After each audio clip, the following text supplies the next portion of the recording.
Hello, thank you for joining me. My name is Kyle McLaughlin, and I'm going to be conducting a presentation today on internal fraud risk. And this is for my enterprise risk and data analytics class at Texas A&M University School of Law. I'm going to handle this presentation a little bit different than some of my classmates because we're going to be presenting this material in the form of a scenario analysis that we provide to senior leadership of a business or institution. Just to give you a little bit of background on myself, I live in San Antonio, Texas, and I have been in financial services for about 20 years. The last 8 to 9 years in a operational risk type of role. So the method that we're going to utilize is a scenario analysis format. So what does that look like? Scenario analysis, it's almost like wargaming or stress testing.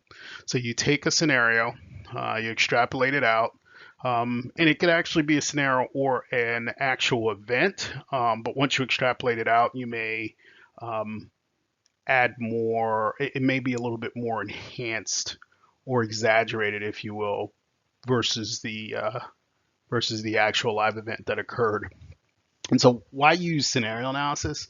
Well, one of the great things about it is it gives businesses and operational groups an opportunity to look at a situation, maybe from an emerging risk perspective, and really drive down to get a better understanding of what the impact will be, whether that is a financial impact, whether that is a regulatory impact, whether it is a reputational impact, and it equips those areas with enough data to capital plan, to improve their control environment, or to improve their risk resiliency, or it may give them enough information where they can make an adequate determination of whether they're going to accept that emerging risk that has yet to occur, for example.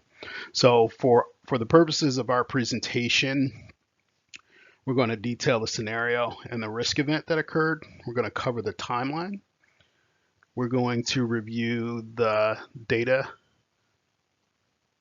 that was utilized to perform the analysis, and then we'll get into some recommendations that will help to prevent similar events or to improve the current situation post-event. So for our scenario, we're going to utilize and target a hypothetical company, ABC United Bank Limited.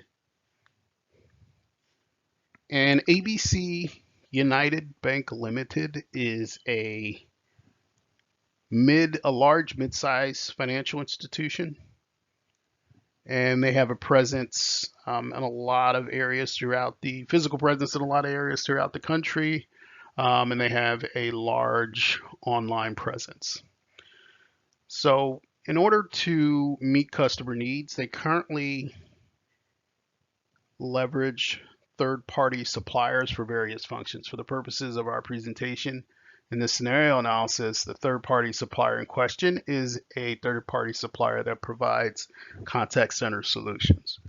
And this is utilized to make sure that customer accounts are serviced timely, and it can help with acquiring new customers. And this is across all of their product lines.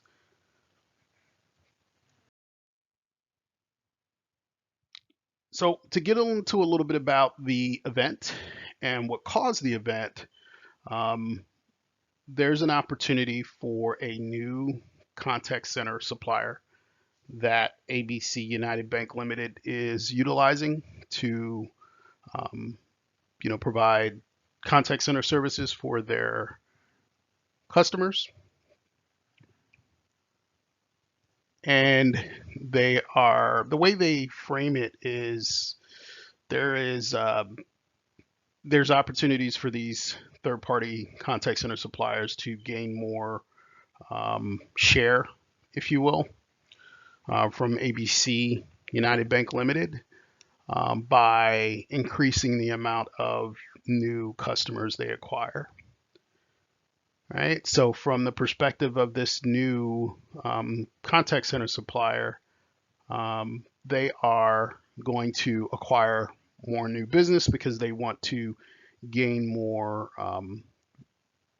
volume from ABC United Bank Limited, and this will help them from a profitability perspective as well.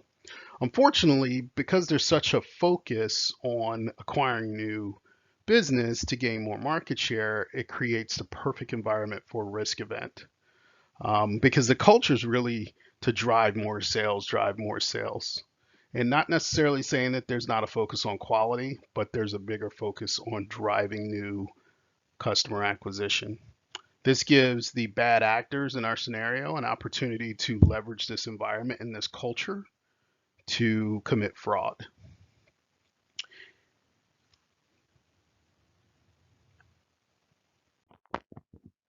So ABC United Bank Limited has a feature that they make available to their customers, and it is a bill payment feature. This bill payment feature allows their customers to set up automatic payments or one-time payments with various different vendors. They can set up payments for their cable bill. They can set up payments for some of the other utilities they may have. And so what these three bad actors realize is there's some deficiencies in the whole bill payment feature.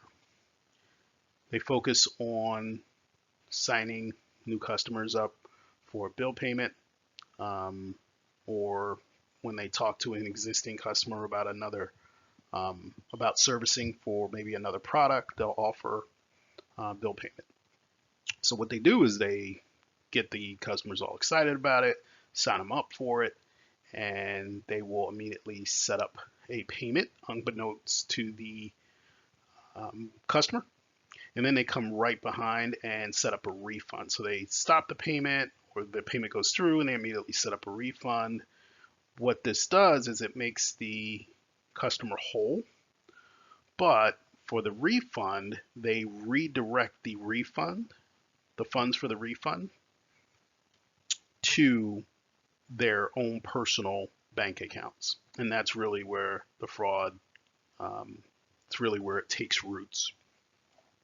And so they're going through and setting up transactions. They're really focusing on smaller transactions, so they are undetected. Generally, the transactions are somewhere between $100 to $500 each. But the key here is the refund. The reason why it goes undetected is there's some anomalies with the way the GL is reconciled, and it's almost like it does a double entry, and as a result of the double entry, it goes undetected.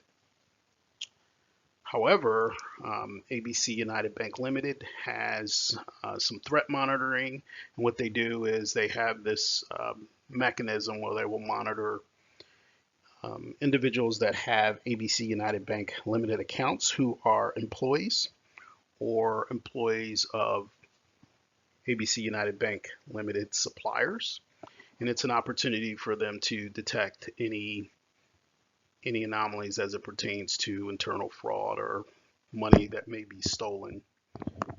And so this fraud detection or threat detection mechanism detects something, because one of the bad actors makes a mistake and deposits one of the refund transactions into their ABC United Bank Limited account. So prior to this, they had never deposited any funds in that account. They were not aware of the threat monitoring, but they, because these transactions are smaller and they're handling so much volume, and this fraud event has taken place over a 6 month to 12-month period. It's only detected as a result of this threat monitoring and the deposit into the ABC United Bank Limited account. The anomalies detected, investigations done, they follow the money, realize that this particular bad actor had been stealing money over this long period of time. They open the investigation and make it a little bit broader, and they focus on all the phone representatives at this particular site. They identify the other two representatives that were involved in this fraud, and that provides the full story. So these individuals are terminated and charged. However, not before the fraud event has impacted thousands of customers. ABC United Bank Limited does the right thing. They communicate with their customers, make them aware of the impact. They offer credit monitoring, and they also inform the media of what has occurred, and they make everyone aware of the steps that they've taken to uh, restitute all impacted parties. So the outcome was a risk impact across, it was an operational risk impact. It was a people risk impact. There was an impact from a financial crime perspective. And there was also a regulatory and reputational impact. I'll get into the regulatory here in a sec. As a result of this risk event, ABC United Bank Limited severed their relationship with the third-party supplier. Unfortunately, the Office of the Comptroller of the Currency got involved, the OCC. They are the major bank regulator.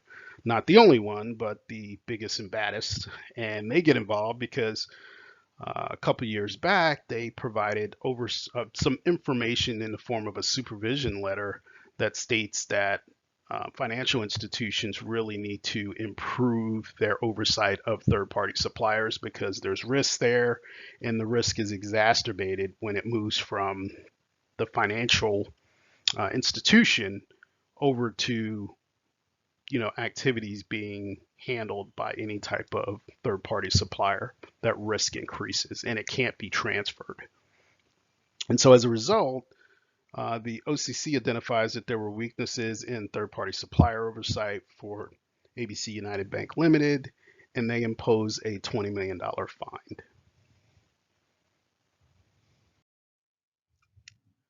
So we break down the analysis of this risk event. We need to look at, and this is typically consistent with scenario analysis, you look at events that are very similar. They may not be exactly the same, but very similar.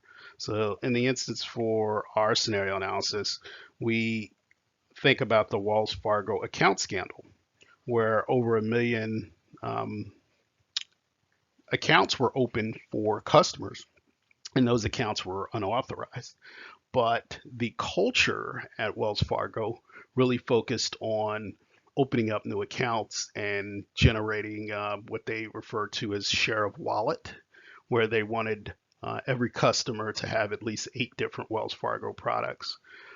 From a bank branch perspective and a frontline retail bank perspective for those employees, that culture actualized itself in the form of pressure from leadership and cultural pressure. And some of it was peer pressure to open up new accounts. And unfortunately, based on what the culture focused on, it aggrandized performance over ethics. So we utilize 2 different types of analysis um, while we were kind of conducting this, just to really take a look at how the risk occurred, how it's broken down. We'll get into the second aspect here in a moment. But firstly, we leverage the bow tie diagram. And the bow tie diagram gives us a visual representation of a risk event. It breaks it down to the cause of the risk event itself, and the subsequent consequence that occurred. So for the purposes of our scenario analysis, the cause was a lack of sales practice controls for third-party suppliers and a lack of controls for the bill payment feature from a refund perspective for the refund process. The risk event was there was wire fraud that was initiated by third-party phone suppliers and the representatives, those three bad actors that we mentioned earlier.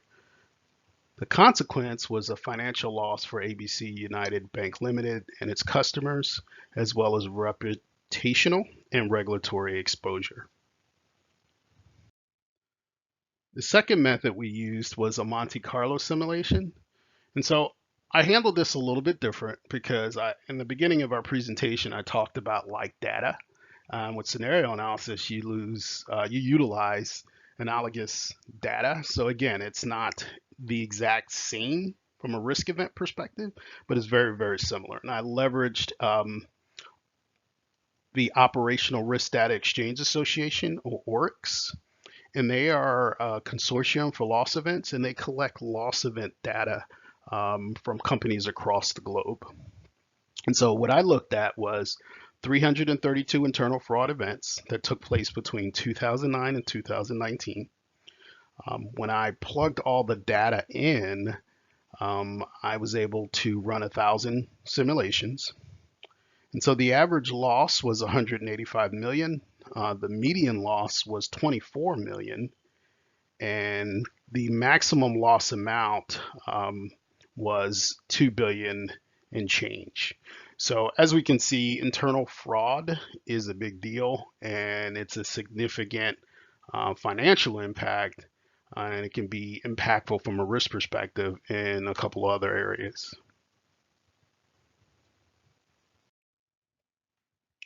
So some data that we were able to, additional data that we were able to identify.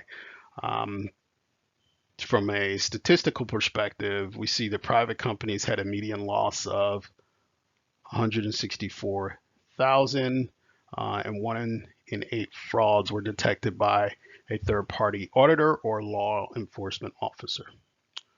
Fraud occurring within operational units accounted for 18% of the cases, and this is for internal fraud events that occurred in 2008.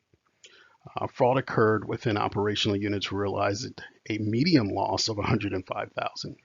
So some common internal fraud schemes were wire transfer schemes, and we had some examples of wire fraud with our scenario. Expensement reimbursement schemes, payroll schemes, and inventory theft. So some conclusions and recommendations that were gleaned as a result of this scenario analysis. So we see that there's some gaps, and the recommendations that we think are key. Well, there was a gap in the lack of effective geo-monitoring and reconciliation. There was ineffective supplier oversight to include fourth or fifth party risk. There was personally identifiable information exposure with the third-party suppliers. There was a lack of controls around the bill payment feature for refund restrictions and monitoring. In addition to that, there was exposure as a result of placement of high-risk activities, where ABC United Bank Limited placed these high-risk activities with external suppliers, and this one in particular was the customer acquisition.